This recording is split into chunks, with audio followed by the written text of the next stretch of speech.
Iran से युद्ध को लेकर एक बड़ी खबर है। ईरान और इजराइल की टक्कर में अब सऊदी अरब की एंट्री हो चुकी है। सवाल है कि सऊदी अरब इस टक्कर को युद्ध में बदलने जा रहा है और क्या वो खुद भी इसमें शामिल होगा। डोनाल्ड ट्रंप ने भी कहा है कि ईरान के पास ज्यादा वक्त नहीं है। जून की शुरुआत में ही ईरान को लेकर दो बड़ी खबरें आई जिससे पूरी दुनिया हैरान है। अब या तो ईरान और इजराइल का युद्ध होगा या फिर ईरान का एटम बम तैयार हो जाएगा। पहली और बहुत बड़ी खबर यह कि ईरान के संवर्धित यूरेनियम का गोदाम 50% तक बढ़ चुका है, यानी कि बम बनाने के ईरान और करीब आ चुका है। यह दावा है अंतर्राष्ट्रीय परमाणु एजेंसी का।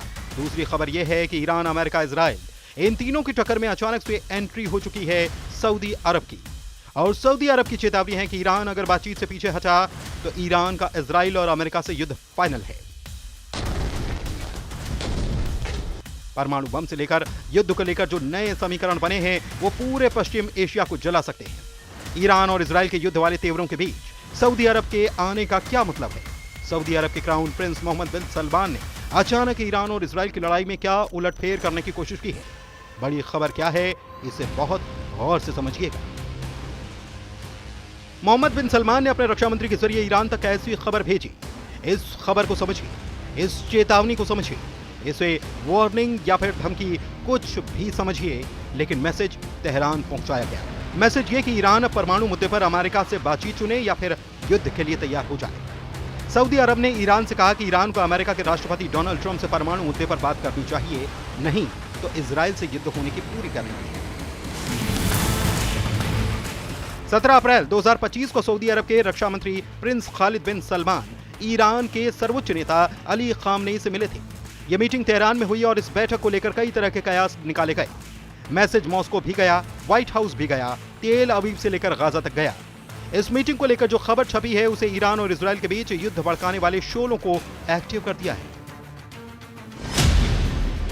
खबर चारों तरफ है कि सऊदी अरब के रक्षा मंत्री प्रिंस खालिद बिन सलमान ने ईरान को बता दिया कि अमेरिका से समझौता नहीं किया तो इजराइल के अटैक के लिए तैयार रहना होगा। खालिद बिन सलमान अमेरिका में सऊदी अरब के राजदूत भी रह चुके हैं। ईरान की राजधानी तेहरान में सऊदी अरब के रक्षा मंत्री का जाना आम बात नहीं और अब इन खबरों से साफ हो गया कि पश्चिम एशिया में एक और बहुत ही खतरनाक युद्ध को टालने की कोशिश की गई है। लेकिन क्या यह कारगर होगी? सऊदी अरब के अलावा अब ईरान को लेकर बड़ी खबर अंतर्राष्ट्रीय परमाणु ऊर्जा एजेंसी यानी कि IAEA की तरफ से आई।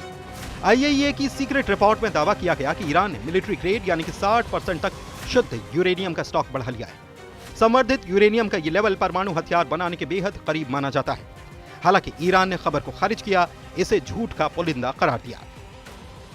IAEA की रिपोर्ट के मुताबिक ईरान के पास इस वक्त 400 किलो से ज्यादा संवर्धित यूरेनियम है जो 60% तक संवर्धित किया गया है, जबकि एटम बम बनाने के लिए 90% तक संवर्धन की जरूरत होती है।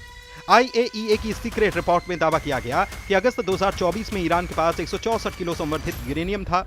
नवंबर 2024 में उसके पास 182 किलो संवर्धित यूरेनियम था। फरवरी 2025 में ईरान ने 274.8 किलो संवर्धित यूरेनियम बना लिया था और अब मई तक ईरान ने 408 किलो संवर्धित यूरेनियम का स्टॉक तैयार कर लिया है।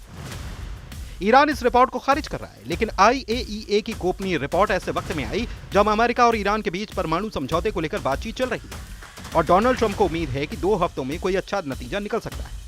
हालांकि ईरान का दावा है कि चाहे जो हो जाए वो यूरेनियम के समर्थन को रोकेगा नहीं, फिर चाहे डील हो या फिर ना हो।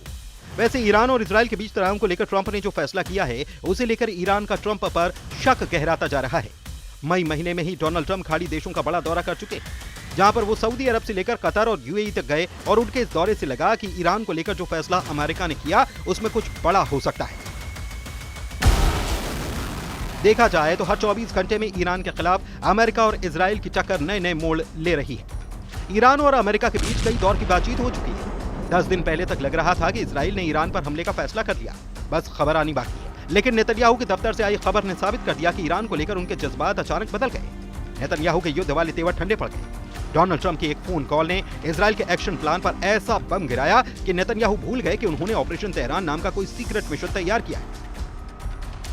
ट्रंप और नेतन्याहू की फोन पर हुई बहस पहले ही इजराइल की मिलिट्री लीडरशिप में कोहराम मचा चुकी है। नेतन्याहू आखिर क्यों ट्रंप से बोले वो ईरान पर हमला नहीं करेंगे?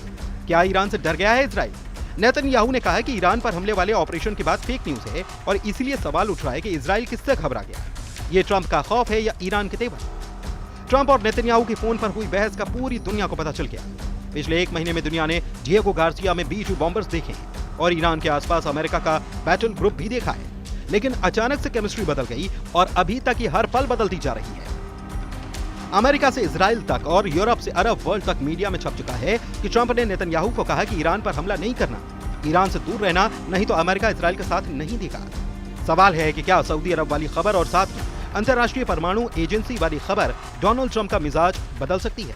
क्या ईरान और इजराइल के बीच युद्ध का खतरा बढ़ने वाला है या फिर सब कुछ पहले की तरह ठंडा हो सकता है? ट्रंप इस वक्त सब कुछ अपनी शर्तों पर कर रहे हैं, चाहे वो टैरिफ हो, यूक्रेन हो, गाजा हो या फिर ईरान और इजराइल के बीच मंडराते युद्ध वाले बादल।